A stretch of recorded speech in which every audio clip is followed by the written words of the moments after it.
இதயம் wishes you a very happy new year.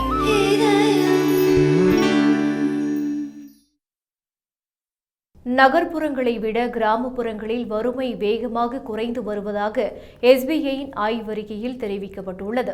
2023இல் நாட்டில் இருந்த வறுமை குறித்த தரவுகளுடன் 2024இல் இருந்த தரவுகளை ஒப்பிட்டு SBI வங்கி ஆய்வறிக்கை வெளியிட்டது.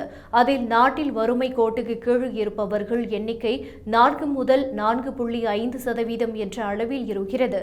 ஏழ்மையிலும் ஏழ்மை என்ற நிலை மிக குறைவாக உள்ளது.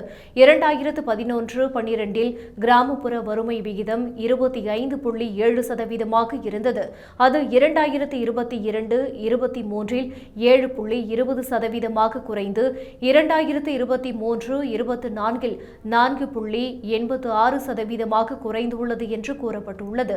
அதேபோல 2023-24இல் நகர்ப்புற வறுமை விகிதம் 4.09% குறைந்துள்ளது. இது கடந்த ஆண்டு 4.60% இருந்தது. கிராமப்புறங்களில் பணம் செலவிடும் பழக்கம் அதிகரித்து இருப்பது வறுமை குறைப்புக்கு வழிவகுத்துள்ளது. மேலும் அரசு நலத்திட்ட உதவிகள் அதிகரித்து இருப்பதும் விவசாயிகளின் வங்கி கணக்குகளில் நேரடியாக பணம் செலுத்தப்படுவதாலும் கிராமப்புறங்களில் வாழ்க்கை தரம் வெகுவாக உயர்ந்துள்ளது என SBIயின் ஆய்வறிக்கை குறிப்பிடுகிறது. 10 ஆண்டுகளில் நாடு முழுவதும் 23 கோடி பேர் வறுமையில் இருந்து மீண்டுள்ளனர்.